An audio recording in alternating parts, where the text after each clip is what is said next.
stranger approaches you, may find yourself alone at night, feeling isolated and abandoned, in an all too empty bed as the night grows ever bleaker, ghastly shadows dancing across the wall, the crying wind battering against your window, an ambulance siren in the distance, and there's no one there to convince you that you didn't hear those gunshots.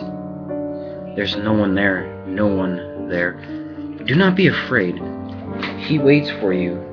Wait for the moon to hide itself, perhaps behind a gathering of clouds. Midnight is the best time to do this. Just close your eyes and hold your breath as you leave your bed. You may open your eyes once you exit your bedroom. Get dressed if you like, because you'll be leaving your house soon. Take nothing with you except for what you can keep in your pockets. Then drive out of town. Drive as far away from civilization as you possibly can. Eventually the air will become still, then a dense fog will form. Just a short way down the road, you will hear nothing but silence as you approach it. Let it consume you and your vehicle. No harm will come to you from it. I promise. Don't be afraid. He waits for you.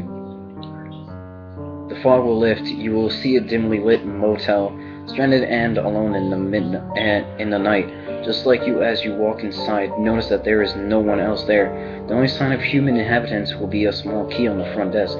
Take these keys, wander the corridors until you find the proper room. You will soon know exactly where it is, but you won't know why. Use your key to enter this room. Walk in and lie down in the bed. It's no more comforting than your bed at home. There's nothing but pure silence for miles. Death hangs in the air all around you, and it's so cold. You're still alone and frightened, but it's okay. He's frightened too, and it's just so cold. Cold enough to hold the pillow close to your body, burying your face in it. Its softness and embracing it. Pretend that it's a lover. All you want. You won't feel any safer, but you will feel warmer. Open your arms, lift up your head. The warmth in his arms. Two twisted, mutilated arms tracing down your body. There he is, and he's frightened too. You can see it in his blackened cervical eyes, fixating upon your face and twinkling with the light of another dimension. The light shines in specks from beneath his purged skin, making him glow from the inside. Bruises cover his decaying neck, as well as deep finger-wide indents. It's as if someone had tried to strangle him. He sighs and softly caresses your face. The skin of his hands begins to flake off onto you, and you want to sweep it away, but you're stunned, completely stunned by this strange creature that's completely adored by you. At least you're not alone anymore. You'll gather enough will to take your hand and gently lift him off you, placing him to your side. You get a better look at him. His legs are disturbingly crooked, having been broken in so many places and healed in ways that they just weren't meant to. And he won't stop staring at you. Small, glistening tears drip from his eyes.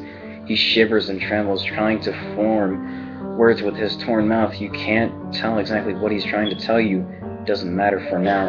Anyway, he'll want to touch you, to hold you and to comfort you. Whatever pain you have ever felt from loneliness, whatever sorrow you may have felt in your entire life, he feels it. His tears fall onto you, and he lies back in submission. He will let you do anything you want to him. He knows that no matter what you do, it will never hurt him as much as what the others have done. It will never hurt him as much as the isolation he's felt in this motel.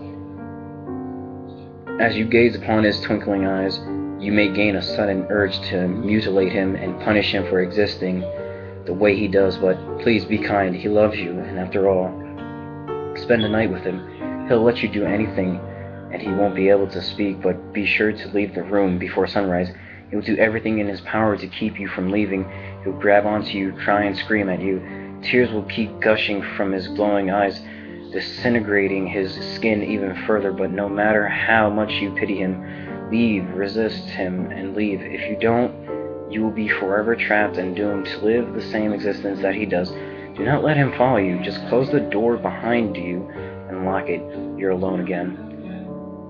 Next thing you know, you'll wake up in your bed at home sometime after the sun is risen. The events of last night will feel as if it were nothing but a dream. Everything in your home is where you left it last. Your car, your clothes, everything. Then if you are lucky, something incredible will happen within a few days. You just might meet a new person. This person has everything you want. and it's as if they were made for you. Within time, the two of you will fall in love. You'll almost forget the ghoul in the motel, and forget about those glowing eyes staring at you. All that will matter is that you will be in love with this wonderful new person, and they will love you. But once they move in with you, things will grow progressively stranger.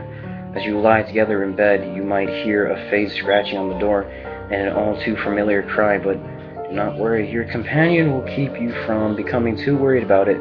The next night, the cry might become a shriek, the scratching will become a pounding, and only you can hear it. No matter how hard you try to convince your partner of what you hear, they will only tell you to go back to sleep.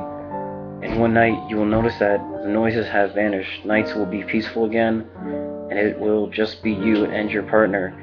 But from then on, you will continuously look upon your lover's eyes. You will notice a new glow in their eyes, twinkling with the light of another dimension. Do not be afraid. He waits so long for you.